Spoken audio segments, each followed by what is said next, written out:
The Samoans in South LA.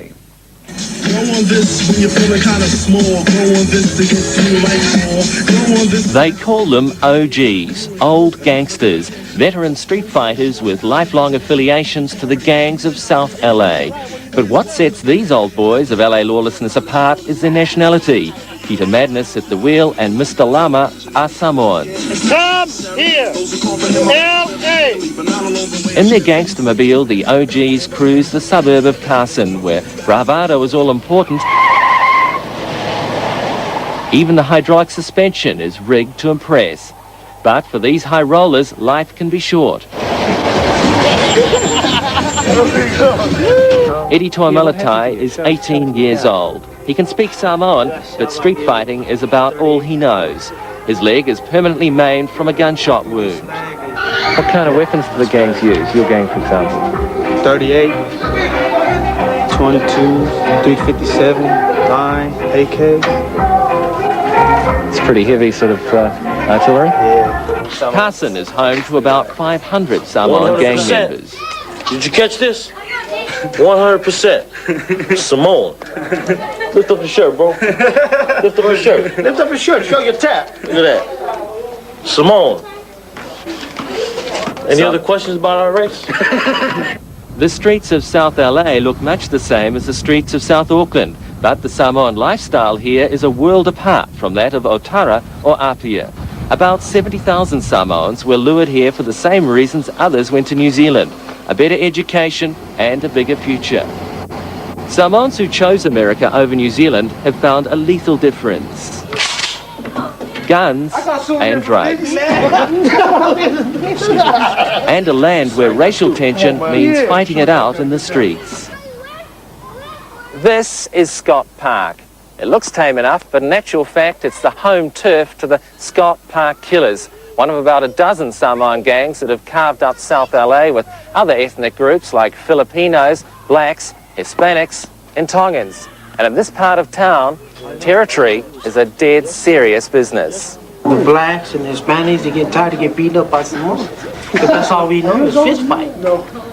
You know, and the only way they could to retaliate on us is to get their guns. And here we are, we want fist fight, and they want to shoot us. So now it's the tables have turned, and that we got handles to anything. You know, anything that's on the street, an AK, M16, a grenade, or anything.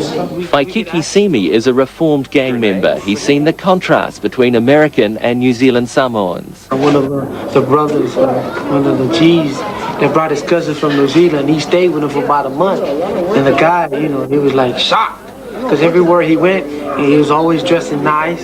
You know, everything was looking nice on him. He said that the people in New Zealand, they never got into dealing with Hispanics and blacks, Puerto Ricans, and As with other gang members, Samoans say many of their people were drawn into the Los Angeles riots.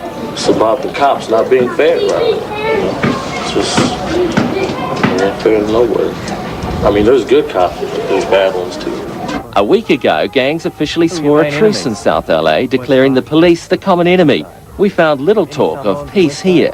I won't hesitate to shoot anyone. You won't? No, I wouldn't hesitate to shoot anyone if they come and mess with me. So pervasive is the law of the gun that even those who try to avoid it can die by it, like Italia Tualalalei and brother Afa, whose deaths triggered the trial of a local policeman for voluntary manslaughter. Italia stayed away from the gangs. He dreamt of football stardom. Statistically, Samoans produce the world's highest percentage of football stars. Many have risen above the ghettos to excel in college and commerce. San Francisco 49er Jesse Sapolo tours schools, offering young Samoans sports stardom as an alternative to gang life. To me, as long as one kid, if I can make a difference in one kid's life, then it's worth coming. He's coming, he's coming, he's coming, he's coming, he's coming like a thief in the night. He's coming, he's coming, he's coming, he's coming, he's coming like a thief in the night. At the Samoan Congregational Church, youngsters are getting the message. He's coming, he's coming, he's coming like a thief in the night. One that's already come too late for some. These teenagers were 17 when rivals shot them in the back at Scott Park. We have to make them occupied, because if you don't have any activities for these kids, they will find an excuse to go out there. And then, the kids, they have to do something. Elders have found those families that lose their culture are most vulnerable.